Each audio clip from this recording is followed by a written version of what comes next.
In this video, we will try to discuss about the elements and details that we need to use in order to design a Greek-Roman, or as we simply call it, a classical kitchen.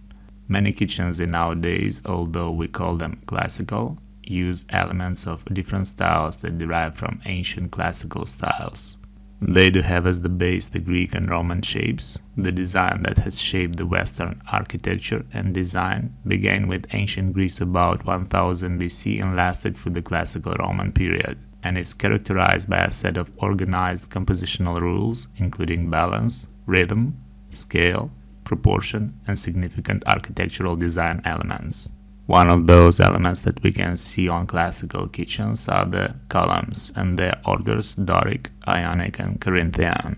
In kitchens, cabinetry that incorporates the classical design elements, typically including Greek or Roman style columns and moldings, scenic wall treatments, and usually symmetrical wall elevation arrangements, give the feeling of either or both ancient classical styles. Ancient Greek and Roman classicism is a design language that has continually reinvented itself. It has provided successive generations the tools to explore and apply these fundamentals of design, each with its own unique interpretations.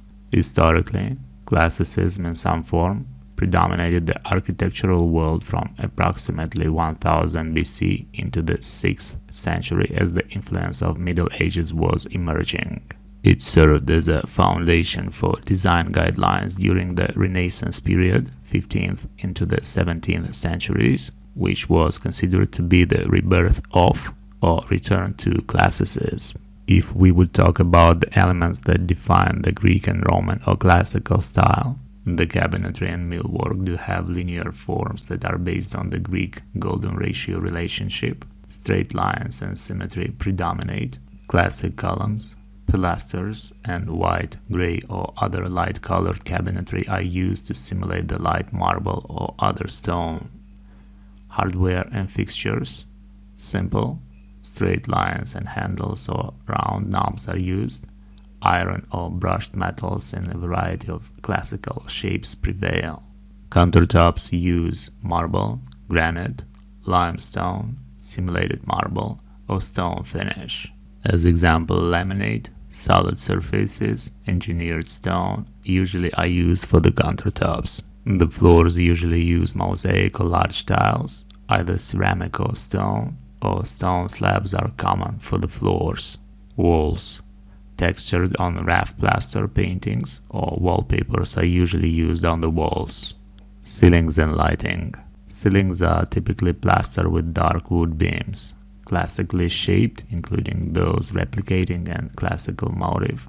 Symmetrical metal or glass lighting fixtures are common. Colors. Neutrals, white, off-white, and gray predominate. From light to dark are common, although it is not unusual to see more intense versions of a variety of primary and secondary colors, as red, yellow, blue, green, usually derived primarily from nature and natural dye sources. Representative motifs.